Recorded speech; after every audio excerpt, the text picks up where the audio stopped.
Good morning student, मैं Durgesh Sharma physics lecturer देवग्रुप Taranagar में आप सबका स्वागत करता हूं।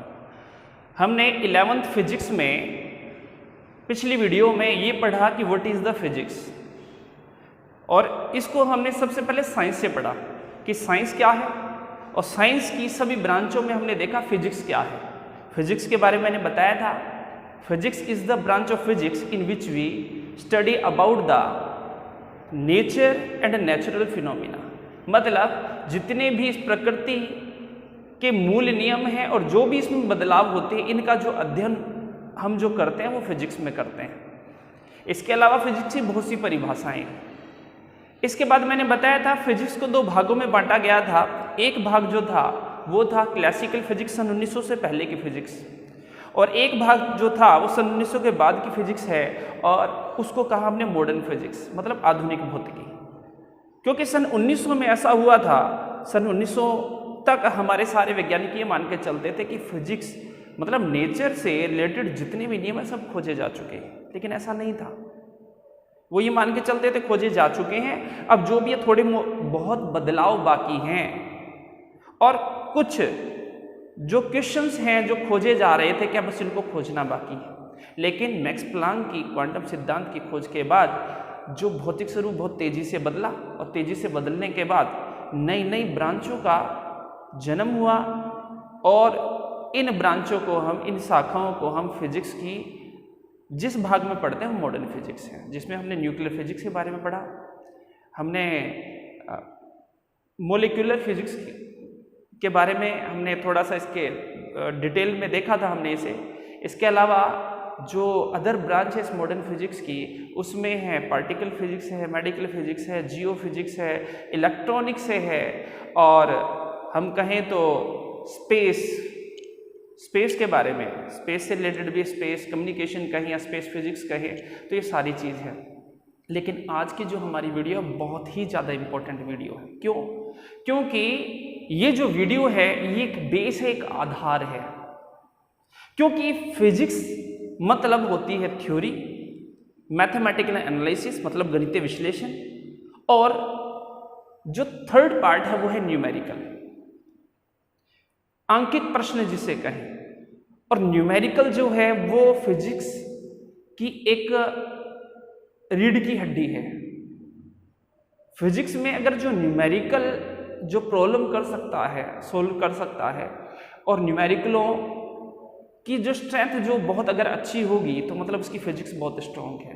क्योंकि न्यूमेरिकल को सोल्व करने का मतलब है कि एक बहुत अच्छी थिंकिंग, मतलब फिजिक्स का कोई भी क्वेश्चन है उसमें जिस तरीके से बदलाव के बारे में पूछा जा रहा है, तुमने थोड़ा बहुत सोचा, सोचने के बाद देखा भी क्या ऐसा हो सकता है, एक लॉजिकली माइंड बनाया और उस क्वेश्चन को सोल्व किया। और यही कारण है कि जो आईआईटी है उसका एग्जाम काफ़ी टफ लगता है या होता है, क्योंकि न्यूमेरिकल एबिलिटी चाहिए वहाँ पर। और न्यूमेरिकल एबिलिटी के लिए हमें हमारा जो मैथमेटिकल पार्ट जो है फिजिक्स से रिलेटेड वो काफ़ी स्ट्रॉन्ग होना चाहिए। तो आज की जो हमारी वीडियो है वो है mathematical formula related to physics, मतलब वो सभी मैथमेटिकल फॉर्मूले जो कि तुम्हारी 11th-12th क्लास में या हो सकता है हायर क्लासेस में जिसकी जरूरत पड़े, उसकी बेसिक क्लास है आज। तो उसको मैं अपने हिसाब से डिटेल से पढ़ाने की कोशिश करूंगा। तो आज की जो हमारी क्लास है वो है मैथमेटिकल फॉर्मूले रिलेटेड टू फिजिक्स। तो 11th फिजिक्स में आज हम मैथमेटिकल फॉर्मूलों के बारे में पढ़ेंगे। तो देखो, इसे सबसे पहले बात आती है मैथमेटिकल फॉर्मूलों की।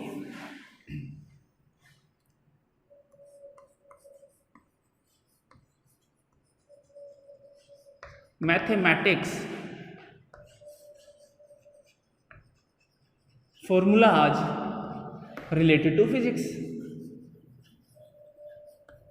रिलेटेड टू फिजिक्स, ठीक है। थोड़ा बहुत हमने फिजिक्स के कंसेप्ट के बारे में पढ़ा था, लेकिन आज हम मैथमेटिकल फॉर्मूले के बारे में पढ़ रहे हैं। तो अगर हम मैथमेटिकल फॉर्मूलों में देखें तो फिजिक्स में अलजेब्रा से रिलेटेड मैथमेटिकल फॉर्मूले जो काफ़ी यूज में आते हैं। फिर अगर उसके बारे में अगर हम बात करें तो उसके बाद आती है ट्रिग्नोमेट्रिक, जो तुमने 10th क्लास तक काफ़ी अच्छे तरीके से पढ़ी है। ट्रिग्नोमेट्री के बाद आती है हमारे पास ज्योमेट्री, जिसमें कोऑर्डिनेट्स के बारे में, सर्कल और हाइपरबोला, इन सभी के बारे में हम पढ़ते हैं। इस कोऑर्डिनेट के बाद आती है बात कैलकुलस की, जिसमें हम डिफरेंशिएशन पढ़ते हैं। और ये जो पार्ट है यहाँ पर ये थोड़ा सा अलग है 10वीं से, जिसमें हमने डिफरेंशिएशन मतलब अवकलन, परिवर्तनों के बारे में पढ़ते हैं। इसके बाद जो 5वां आता है वो इंटीग्रेशन, जिसे हिंदी में समाकलन कहते हैं। समाकलन के जो छोटे छोटे फॉर्मूले उनको कैसे सोल्व किया जाए, छोटे छोटे जो क्वेश्चंस होंगे उन्हें कैसे सोल्व किया जाए, क्योंकि समाकलन है इसका भी काफ़ी यूज है 11th फिजिक्स में। और इसके बाद जो आता है वो आता है वेक्टर्स, और वेक्टर को कंप्लीट करने के बाद जो हमारा चैप्टर चलता है वो काइनेमेटिक्स चलता है। ठीक है, चलो अब तो मैं बता दूं तुम्हें कि सबसे पहले हम बात करें अलजेब्रा की।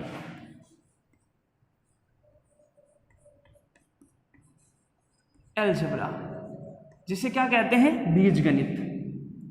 मैंने तुम्हें एक चीज पहले भी बताई थी कि 11th फिजिक्स को हिंदी के अलावा इंग्लिश टर्म में पढ़ना भी बहुत जरूरी है, क्योंकि जो शिक्षा नीति लागू होंगी उसमें 5वीं 6वीं तक हिंदी को काफ़ी बढ़ावा दिया है, लेकिन 12वीं के बाद जो अच्छी एजुकेशन है, जो टेक्निकल एजुकेशन है, या जिसे हम कहें जो अदर यूनिवर्सिटीज़ हैं राजस्थान के अलावा या कुछ राजस्थान में भी जो बहुत अच्छी यूनिवर्सिटीज़ जो हायर परसेंटेजों को अफोर्ड करती हैं, या फिर कहें हम IIT जैसे एग्ज़ाम या मेडिकल एग्ज़ाम, या फिर हम कहें मेडिकल कॉलेजेस, इंजीनियरिंग कॉलेज, उसमें सारी एजुकेशन इंग्लिश में होती है और टोटली फिजिक्स चलती है वहाँ पर। अगर टेक्निकल एजुकेशन, इंजीनियरिंग एजुकेशन की बात करूँ, या इसके अलावा अदर यूनिवर्सिटीज़ की बात करूँ मैं, जैसे दिल्ली यूनिवर्सिटीज़, तो सारी एजुकेशन इंग्लिश में है।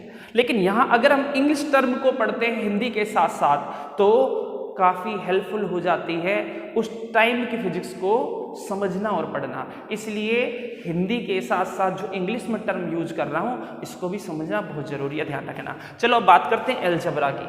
अलजेब्रा मतलब बीजगणित। तो इस अलजेब्रा में जो 11th में हम पढ़ेंगे वो पढ़ेंगे हम क्वाड्रेटिक इक्वेशंस। क्वाड्रेटिक इक्वेशंस जिसे कहते हैं द्विघात समीकरण। द्विघात समीकरण थोड़ा बहुत 10वीं क्लास तक देखा होगा, ax² + bx + c, इसके बारे में। इसके अलावा बाइनोमिनल थ्योरम, इसके अलावा है बाइनोमियल थ्योरम, ये नहीं है, इसका भी काफ़ी यूज है।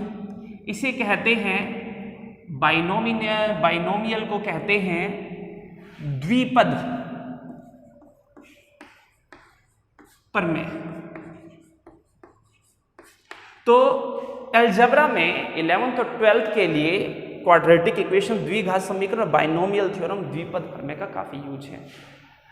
वो सभी स्टूडेंट जो कि मैथमेटिक्स में होंगे 11th क्लास में जिन्होंने मैथमेटिकल सब्जेक्ट को लिया होगा, तो बहुत से ऐसे मैथमेटिकल फॉर्मूले हैं जो उन्हें मैथमेटिक्स में पढ़ाए जाएंगे, तो उनके लिए फिजिक्स को समझना बहुत ज़्यादा आसान होता है, उनके लिए न्यूमेरिकल को सोल्व करना बहुत आसान होता है, उनके लिए मैथमेटिकल एनालिसिस, गणितीय विश्लेषण को समझना बहुत आसान होता है। लेकिन बात करें बायोलॉजी की, तो मेरी ये क्लास खासकर बायोलॉजी वालों के लिए बहुत इंपॉर्टेंट है। तो जब भी मैं ये फॉर्मूले करवाऊंगा तो अपनी कोई भी कॉपी लेकर इसको बहुत अच्छे तरीके से लिखना, इन सभी फॉर्मूलों को मैं डिटेल से बता रहा हूँ, मैं सीधा नहीं लिखवा रहा हूँ सभी फॉर्मूलों को, ताकि एक बार ये क्लास अगर तुम पढ़ोगे तो जितना भी समझ में आता है इस फॉर्मूलों के बारे में तो उतना ही बेटर है तुम्हें आगे तक की न्यूमेरिकलों को सोल्व करने के लिए। तो ध्यान रखना।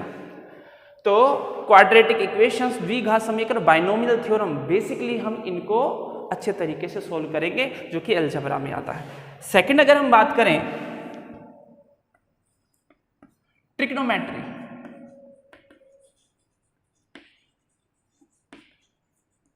जिसे क्या कहते हैं त्रिकोणमितीय। इसे क्या कहते हैं हिंदी में? त्रिकोणमितीय। त्रिकोणमितीय में क्या होता है? एक ट्रायंगल होता है, एक त्रिभुज होता है और एक त्रिभुज होगा, इस त्रिभुज की जो तीनों भुजाएं होंगी उनके रिलेशन के बारे में, इसके अलावा sine theta, cos theta, tan theta के बारे में हम इसके बारे में पढ़ते हैं। तीसरा जो है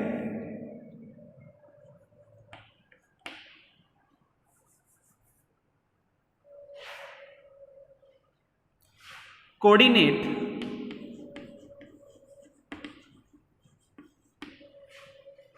एंड ज्योमेट्री लाइन। इसका मतलब क्या है? कोऑर्डिनेट का मतलब कार्तीय और ज्यामितीय। इसमें हम रेखाओं की समीकरणों के बारे में, इसमें हम वृत्त के समीकरण के बारे में, इसमें हम अति परवलय, परवलय, ये जो आकार होते हैं इनके बारे में, इनकी इक्वेशंस के बारे में, इससे रिलेटेड जितने भी फॉर्मूले उसके बारे में हम बताएंगे। तो इसमें हम कोऑर्डिनेट एंड ज्योमेट्री में इनसे रिलेटेड जितनी भी चीज़ें फिजिक्स में काम आती हैं उन फॉर्मूले के बारे में चर्चा करेंगे। चौथा जो है वो है कैलकुलस। बहुत इंपॉर्टेंट है, इंपॉर्टेंट तो सारे ही हैं लेकिन इसका बहुत ज़्यादा यूज है, क्योंकि फिजिक्स का मतलब है परिवर्तनों का अध्ययन करना, और यह कैलकुलस का जो पार्ट आता है डिफरेंशिएशन,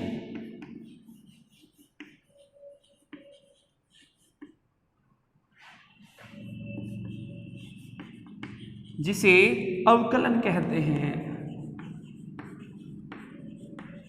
काफी इंपॉर्टेंट है, क्योंकि जहां पर भी हम फिजिक्स में होने वाले परिवर्तनों का अध्ययन करेंगे वहां पर कैलकुलेशन में ये टॉपिक काफी इंपॉर्टेंट है, जो कि मैथमेटिक्स में भी आता है। चलो, इसके बाद 5वें नंबर पर है इंटीग्रेशन,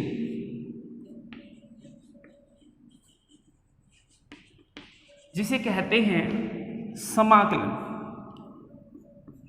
जिसे क्या कहते हैं? समाकलन। तो समाकलन के अंदर हम छोटे छोटे इसके जो फॉर्मूले हैं उनके बारे में बात करेंगे। ये भी काफ़ी इंपॉर्टेंट है, इसका भी काफ़ी यूज है 11th फिजिक्स में। इसके बाद जो हमारा 6ठे नंबर पर आता है वो है वेक्टर। वेक्टर्स कहें या वेक्टर कहें, वेक्टर, इसका हम अध्ययन करेंगे। और वेक्टर के बाद फिर हमारा जो आगे काइनेमेटिक्स वाला पार्ट है वो स्टार्ट होता है। तो हम मैथमेटिकल फॉर्मूलों में ये algebra, trigonometry, coordinate, calculus, integration और वेक्टर्स, इनसे रिलेटेड जितने भी फॉर्मूले हैं उनके बारे में चर्चा करेंगे। ठीक है, चलो स्टार्ट करते हैं। तो सबसे पहले मैं जो स्टार्ट करता हूँ वो करता हूँ मैं अलजेब्रा। ये नोट कर लिया होगा। अब जो 11th फिजिक्स का जो सिलेबस है उसमें जो फर्स्ट चैप्टर है वो यही है, मैथमेटिकल फॉर्मूला। तो उसमें जितने भी फॉर्मूले हैं वो दे रखे हैं, तो हमें याद तो हो जाते हैं फॉर्मूले, लेकिन ये नहीं पता उन फॉर्मूलों का यूज क्या है। उसके बारे में भी हम यहाँ पर काफी डिटेल से चर्चा करेंगे।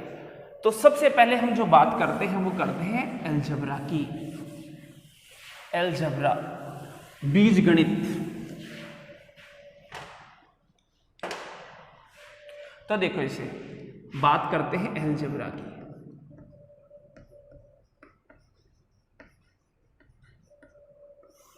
बहुत ही बेसिक वीडियो, बहुत धीरे धीरे चलेंगे, स्पीड बहुत है, लेकिन अभी बहुत धीरे धीरे और बहुत तरीके से हमें ये सारी चीज़ों को समझना और पढ़ना होगा। हार्ड कुछ भी नहीं है, बहुत इजी है।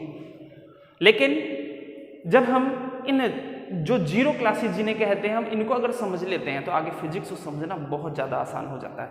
तो ये क्लास बहुत बेसिक क्लासें हैं, बोर्ड में इनसे रिलेटेड कुछ नहीं आता है, जो मेरी अभी पिछली और ये जो क्लास होंगी, लेकिन ये बेस हैं, आधार हैं फिजिक्स को आगे समझने के लिए, अपने आप को फिजिक्स में डुबोने के लिए ये चीज़ें इसमें बेस हैं, आधार है। चलो बात करते हैं अलजेब्रा। अलजेब्रा में सबसे पहले हम बात करेंगे क्वाड्रेटिक इक्वेशंस की। Quadric equations. ध्यान देना ये इक्वेशंस नहीं है, इक्वेशन है, ठीक है, जिसे कहते हैं द्विघात समीकरण। चलो इससे पहले आप इक्वेशंस के बारे में पढ़ ले। इक्वेशंस होता क्या है? इक्वेशन समीकरण जो है वो क्या होता है? इक्वेशन मतलब समीकरण क्या होता है? देखो इक्वेशन या फिर समीकरण जो हमने छोटी क्लासों में पढ़ा है उसका मतलब होता है रिलेशन। उसका मतलब क्या होता है? रिलेशन। इसका मतलब होता है रिलेशन। इक्वेशंस का मतलब होता है रिलेशन।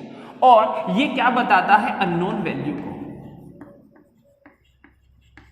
Unknown value. तो इक्वेशंस का मतलब होता है अननोन वैल्यू को मेजर करना, अननोन वैल्यू का पता लगाना। इक्वेशन जो कि एक रिलेशन होता है और वो अननोन वैल्यू का पता करता है। तो हमारी एक इक्वेशन जो है, जो समीकरण है, वो केवल एक इक्वेशंस होगी तो एक अननोन वैल्यू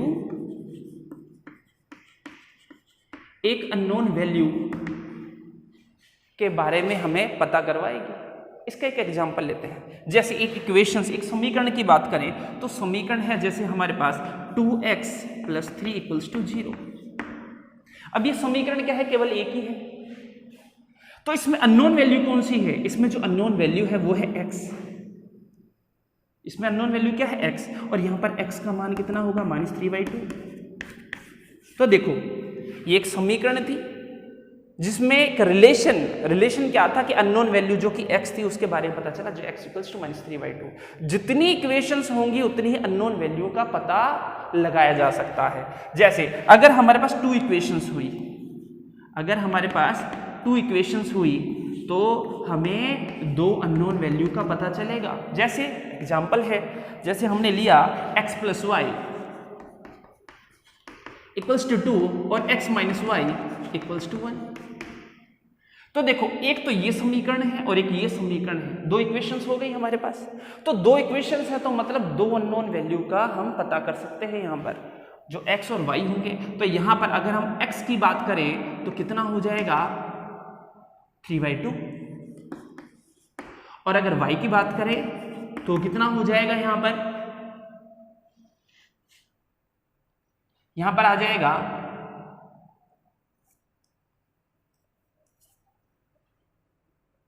कितना आएगा?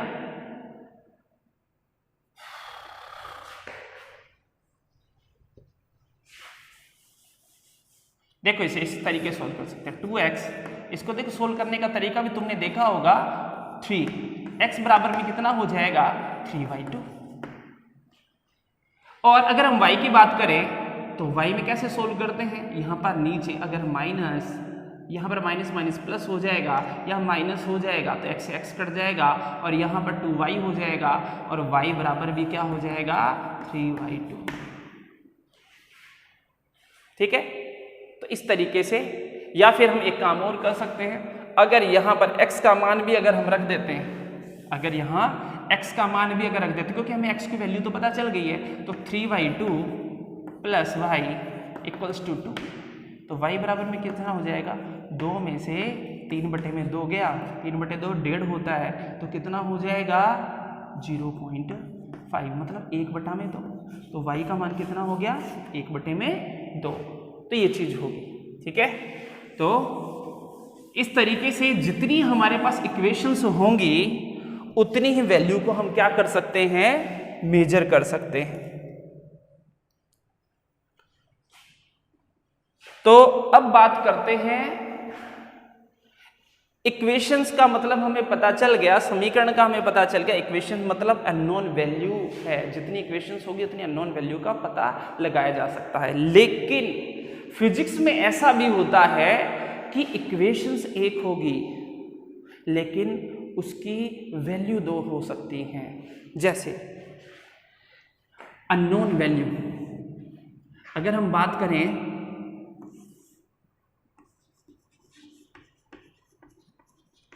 अननोन वैल्यू, मतलब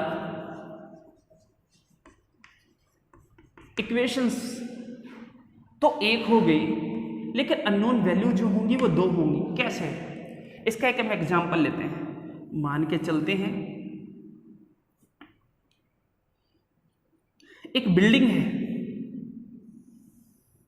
एक बिल्डिंग है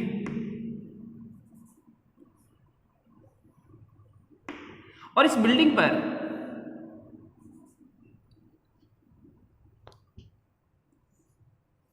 कोई व्यक्ति खड़ा है।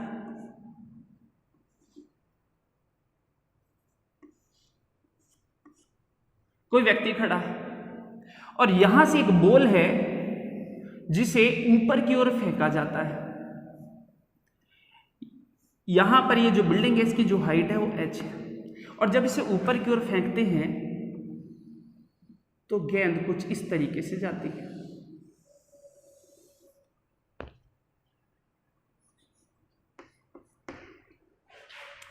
बॉल है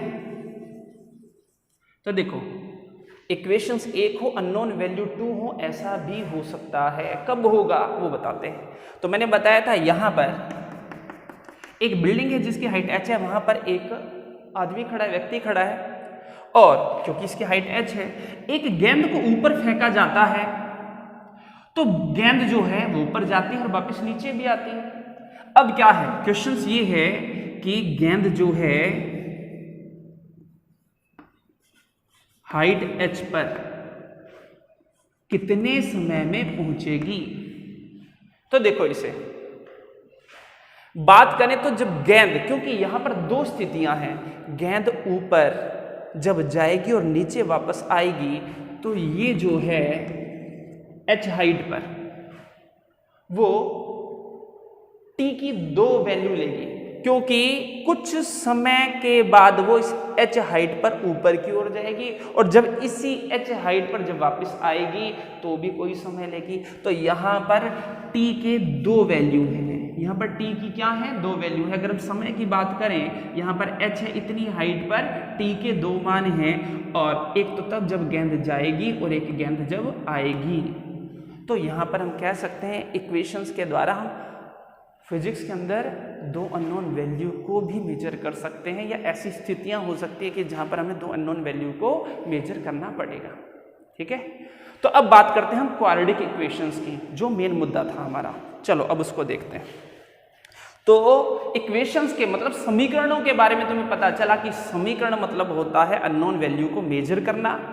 समीकरण का मतलब होता है एक रिलेशन जिससे अननोन वैल्यू के बारे में पता चलता है। जितनी इक्वेशन होंगी उतनी ही अननोन वैल्यू को तुम पता कर सकते हो। फिजिक्स में कुछ स्थितियां ऐसी भी होती हैं जिसमें एक इक्वेशन से 2 अननोन वैल्यू का पता हमें करना होता है, जो काइनेमेटिक्स के अगले पार्ट में जब हमारी फिजिक्स स्टार्ट हो चुकी होगी तो ऐसी स्थितियों के बारे में हम चर्चा करेंगे। चलो अब क्वाड्रेटिक इक्वेशंस की बात करते हैं, मतलब द्विघात समीकरणों के बारे में बात करते हैं।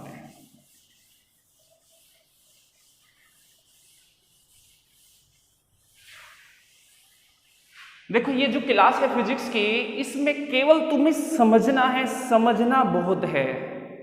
हो सकता है तुम्हें ये क्लास टफ लगेगी, लेकिन मैंने बताया फॉर्मूला का ऑपरेशन करना बहुत जरूरी है।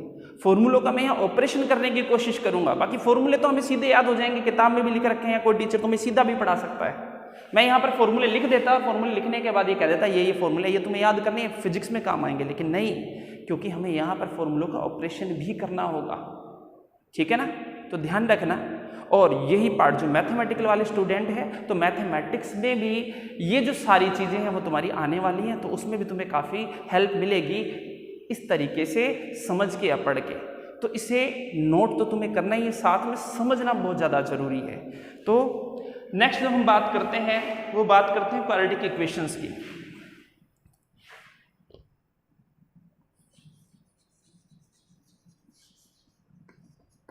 क्वाड्रेटिक इक्वेशंस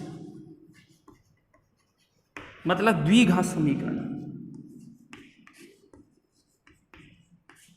तो देखो द्विघात समीकरण क्या होती है। द्विघात समीकरण का जो फॉर्म है वो होता है ax² plus bx plus c equals to 0। इसकी फॉर्म होती है। मैंने बताया था ये भी एक समीकरण है, ये भी क्या है, एक समीकरण है, एक रिलेशन को बताएगी, अननोन वैल्यूज को बताएगी। तो यहाँ पर है ax square plus B X plus C, लेकिन द्विघात समीकरण में a not equals to zero, a को जीरो नहीं होना है। तो इसकी जो नेसेसरी चीजें हैं, आवश्यक चीजें, वो a not equals to zero होना चाहिए। अगर a not equals to zero है मतलब द्विघात समीकरण है। इसके अलावा दूसरा हमारे पास है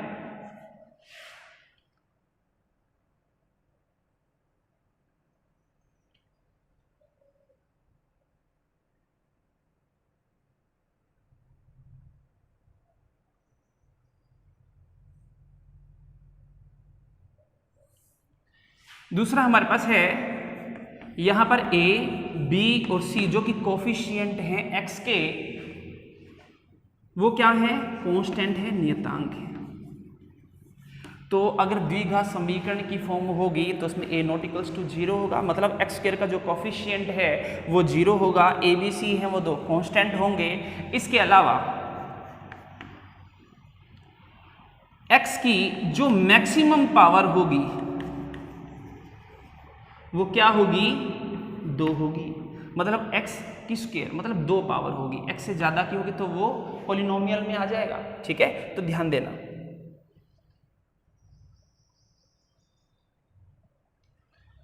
और x जो है यहां पर वो अननोन वैल्यू है। x यहाँ पर अननोन वैल्यू है, तो अननोन वैल्यू को हम यहाँ पर मेजर कर सकते हैं। अगर कोई भी समीकरण इस फॉर्म में होगी तो हम यहाँ पर जो x की अननोन वैल्यू है उसको हम मेजर कर सकते हैं। चलो अब हम बात करते हैं नेक्स्ट की। तो जब हम इसे सोल्व करते हैं तो देखो इसे सोल्व करने का तरीका क्या होता है।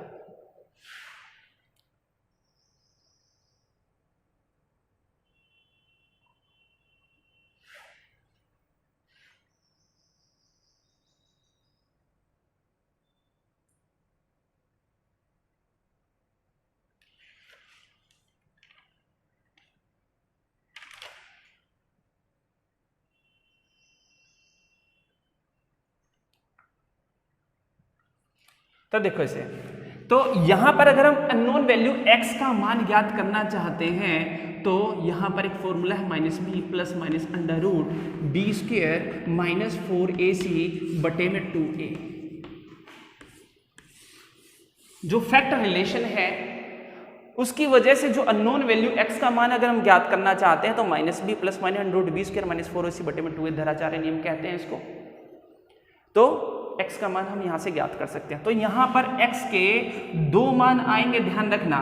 एक होगा minus B plus under root B square minus 4ac बटे में 2a, और जो दूसरा होगा x2 का मान होगा उसमें बस क्योंकि यहां पर प्लस माइनस है इसलिए minus under root B square minus 4ac बटे में 2a। तो ध्यान देना अननोन वैल्यू तो x है लेकिन इसके 2 मान आएंगे। यही चीज मैं इससे पहले वाली वीडियो में बता रहा था कि यहां पर समीकरण एक है लेकिन अननोन वैल्यू जो है उसके 2 आंसर आएंगे, इसके 2 मान आएंगे। ठीक है ना। तो जो मैंने फिजिक्स में ये चीज बताई थी वो एक एग्जांपल बताया था कि कैसे बॉल को ऊपर फेंकेंगे और जब उसकी 2 स्थितियां होंगी तो उसको इस तरीके से सोल्व करते हैं। तो यहाँ पर ये हेल्पफुल होता है कि फिजिक्स में जब ऐसी स्थितियां बनती हैं कि अननोन इक्वेशंस तो एक होती है लेकिन अननोन वैल्यू 2 अगर हो तो उनको कैसे सोल्व किया जाएगा, तो उन्हें क्वाड्रेटिक इक्वेशन से सोल्व किया जाएगा। ध्यान रखना इस चीज को। तो ये चीज है, इसे नोट करो।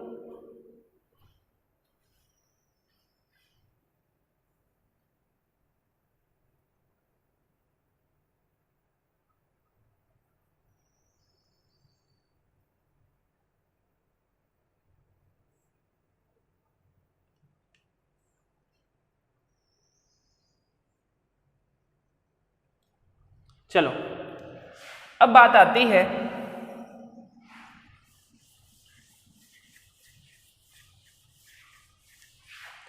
यदि इसमें जो x1 और x2 की जो वैल्यू आएगी अगर तुम उसको गुना करना चाहते हो तो गुना करने पर माइनस b अपॉन में a, माइनस b अपॉन में a।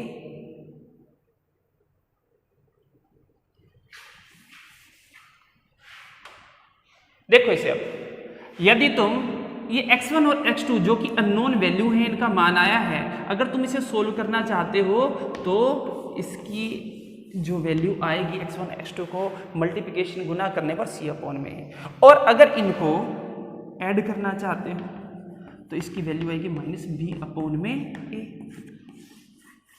ठीक है, ये चीज होगी।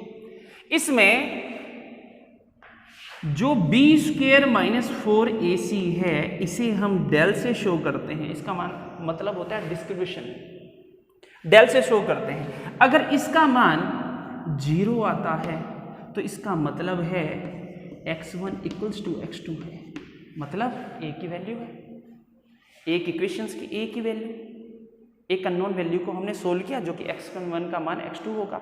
लेकिन अगर ये डिस्ट्रीब्यूशन है जिसको हम डेल से शो करते हैं, अगर इसका मान नॉट इक्वल्स टू 0 आता है तो इसका मतलब है x1 not equals to x2 है।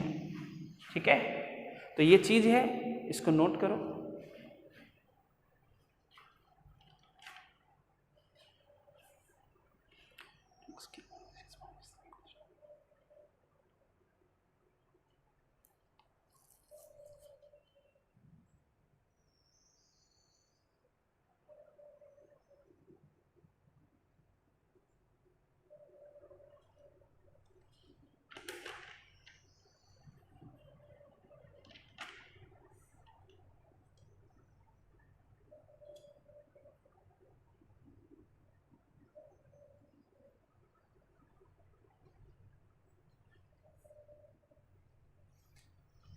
चलो, अब मैं इसका एक एग्जाम्पल और करवा देता हूं।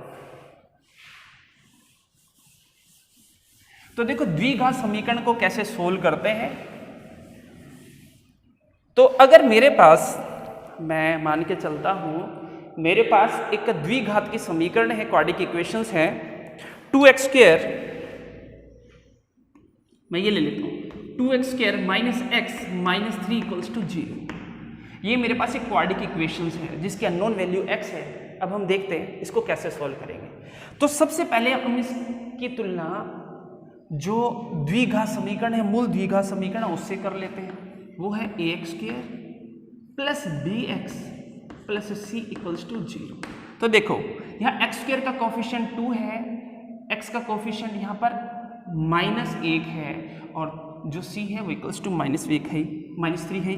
तो अब देखो यहाँ पर हम कंपैरिजन करने से आते हैं, a का मान 2 है, सही है, b का मान -1 है, c का मान -3 है। तो हमें एक चीज पता चला कि ये द्विघात समीकरण है कि नहीं है। तो a नॉट इक्वल्स टू 0 है, इसका मतलब ये द्विघात समीकरण है। अगर a इक्वल्स टू 0 होता तो ये द्विघात समीकरण नहीं होते। दूसरा x स्क्वायर भी इसमें है, तो मतलब है। अब बात करते हैं इसमें, सबसे पहले हम x1 का मान ज्ञात करते हैं। x1 की अगर वैल्यू हम देखें तो -b plus under root b square minus 4ac बटे में 2a। ठीक है ना। तो b का मान यहाँ पर है -1, तो मैं यहाँ कर देता हूँ -1, और माइनस और माइनस यहाँ पर क्या हो जाएगा, प्लस, तो मैं इसको प्लस लिख लेता हूँ, +1। अच्छा, प्लस b स्क्वायर का मतलब -1 का स्क्वायर कितना हो जाएगा, 1 ही हो जाएगा। -4, a का मान है 2, तो मैं 2 लिख लेता हूँ यहाँ पर, और c का जो मान है वो -3 है, तो यहाँ पर -3 कर दिया। ठीक है, 2 गुना में, और a का मान जो है वो हमारे पास 2 है। तो देखो x1 की जो वैल्यू आ गई है वो आ गई है 1 प्लस, यहाँ पर आ चुका है, प्लस का हो गया 25 इंटू में 4। तो x1 की जो वैल्यू आएगी वो आएगी 6/4 इक्वल्स टू 3/2। तो ये तो आ गई है x1 की वैल्यू। ठीक है, इसके बाद हम बात करते हैं किसकी, इसकी दूसरी अननोन वैल्यू x2 का मान। x2 का मान क्या होगा, x2 इक्वल्स टू, जहां पर -b प्लस था वहां पर -√b स्क्वायर माइनस 4ac बटे में 2a। तो सीधी सी बात है, -1 है, और जो सारी चीजें हो जाएंगी -1 सॉरी जो हो जाएगा +1 और प्लस की जगह -5/4 और ये हो जाएगा -4/4 इक्वल्स टू -1। तो x2 का मान कितना हो जाएगा -1। ठीक है, अब यहाँ से हम x1 x2 की वैल्यू अगर करें तो x1 x2 equals to C/a होता है। तो C है -3 और a है 2। और x1 प्लस x2 की बात करें तो x1 plus x2 equals to होता है माइनस, b का मान है माइनस तो +1 और a का मान है 2 तो 1/2। तो देखो -3/2 और 1/2 x1 x2 और x1 प्लस x2 के मान हो गए। x1 का मान जो आ गया हमारे पास वो 3/2 और x2 का मान हो गया -1। तो ये हमारे पास सारी चीज़ सोल्व हो चुकी है। लेकिन अब डिस्क्रिप्शन की बात करें कि डिस्क्रिप्शन जो कि del equals to b² - 4ac है, अगर वो इक्वल्स टू 0 आएगा तो मतलब x1 बराबर में x2 है और इक्वल्स टू 0 नहीं आता तो x1 x2 की अलग अलग वैल्यू हैं। चलो इसको हम यहाँ सोल्व करते हैं। Del equals to b² - 4ac, देखते हैं इसका स्टेटस क्या है। b² का मतलब है -1 का होल स्क्वायर -4 गुना में a 2 था, c -3 था। देखते हैं 0 आता है कि नहीं आता। तो 1 माइनस प्लस हो गया, 4 दूनी 8 24। तो मतलब ये तो 25 आ चुका है। ये तो क्या आ गया 25 आ चुका है। मतलब डेल हम क्या है नॉट इक्वल्स टू 0 है। तो मतलब x1 और x2 के जो मान हैं वो बराबर नहीं होंगे। और इस चीज़ को हम पहले ही देख चुके हैं कि x1 और x2, क्योंकि x1 का मान 3/2 है और x2 का मान क्या है -1 है। लेकिन अगर इसका मान इक्वल्स टू 0 होता तो यही था कि x1 और x2 की वैल्यू क्या होती, सेम ही रहती। ठीक है, तो आज हमने द्विघात समीकरण को पढ़ा है। इसका हम एक और एग्जांपल लेंगे नेक्स्ट क्लास में और उसमें ये देखेंगे कि जब ये डिस्क्रिप्शन 0 होता है तो x1 बराबर x2 की जो भी वैल्यू आएंगी वो बराबर ही होंगी। और इसके बाद हम अलजेब्रा में बाइनोमियल को पढ़ेंगे। बाइनोमियल मतलब जो द्विपद प्रमेय है थोड़ी सी अलग है और उसको थोड़ा सा हम और अच्छे तरीके से देखेंगे, इसका यूज क्या है और इस फॉर्मूले को हम कैसे एक्सपेंड करते हैं और उसके बाद फिर अगले टॉपिक पे आएंगे। धन्यवाद।